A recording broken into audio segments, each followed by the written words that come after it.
When I saw the joy on her face as she signed the divorce papers, I felt nothing. No sorrow, no remorse, just a quiet calm like the hush before a thunderstorm. Emily and I had been married for 7 years. We weren't flawless, but we had what most would call a steady partnership. Trips twice a year, warm smiles at gatherings, affection that seemed genuine to outsiders. But what no one noticed was the growing distance in our bed at night, the courteous quiet, the way she started shielding her phone like it held state secret side known for months she was unfaithful. I didn't confront her immediately, because while Emily was sneaking around with her yoga instructor, I was orchestrating something far grander. You see, Emily always thought I was the safe choice, a reserved guy with a standard tech job, a simple home, and predictable habits. She'd call me dependable with a grin, but I saw the disinterest in her gaze. I wasn't exciting enough, daring enough, or rich enough to hold her attention. What she didn't know, what no one knew, was that dependable was my disguise by day. I worked a regular job. By night, I ran a tech venture that skyrocketed during the lockdown. I never boasted. I never showed off. I funneled every cent back into the business, built it under a holding company, and kept my finances locked away. No trail for her to follow. My net worth, just under $12 million when she handed me the divorce papers with a smug little smile.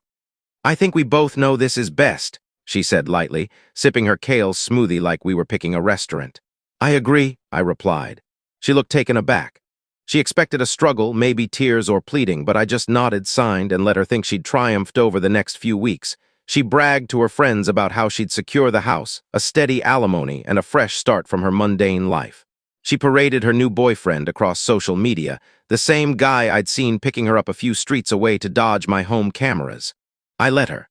The court hearing was when her world fell apart. She strutted in, dressed to impress, glowing with confidence, not a hint of modesty. She even tossed me a playful smirk like we were in on some secret jest. I stayed stone-faced. I sat with my attorney, composed and unruffled. Then came the moment she'd been waiting for. The judge inquired about financial disclosures. She leaned forward, ready to strike. I passed over a file. Emily's lawyer stood. "Your Honor, my client believes Mr. Carter is concealing assets. He claims a modest income, yet funds lavish investments and trips." The judge peered over his glasses. "Based on the documents provided today, Mr. Carter operates a tech enterprise under Carter Solutions LLC, holding multiple patents, licensing deals, and investment portfolios." Emily's head tilted. The judge went on. "As of this month, Mr. Carter's net worth is approximately $11.8 million. The room fell silent. I glanced at Emily.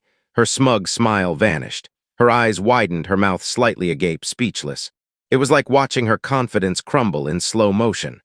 The woman who ridiculed my dull job now saw the man she discarded in a new light, one shaped by wealth, achievement, and missed chances. She tried to rally. "I didn't know about this," she faltered. "We were married. Don't I deserve?" my lawyer interjected. "Your Honor, the assets were earned through Mr. Carter's company, established before the marriage. All accounts were kept separate, with no evidence of joint contribution by Mrs. Carter. Per the prenuptial agreement signed in 2016, which remains valid, the business and its profits are Mr. Carter's sole property." She'd forgotten the prenup, or thought it irrelevant. The judge nodded, closing the file. "There's no legal ground to grant Mrs. Carter any portion of the business assets. Standard division of shared marital property will apply.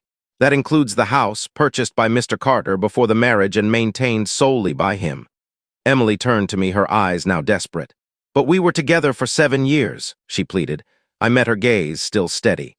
"Yes," I said, "and for most of them I was loyal, patient, and quietly building a future you didn't bother to see." She tried to speak, but the judge moved forward. 10 minutes later it was done. She got nothing. No house, no monthly payments, just her car and half of our joint account, which had barely enough for a few months' rent if she budgeted well. I left the courtroom without a backward glance. That night I poured a glass of bourbon, stepped onto my balcony, and finally let myself grin. Emily thought she'd be laughing her way to riches. Instead, she crashed into the consequences of her own hubris, blindsided by her arrogance. Now she sees my company in headlines, hears me on interviews, learns about the new woman in my life. One who values me not just as dependable, but as driven, astute, and worth building a future with. Sometimes the best revenge isn't anger or chaos.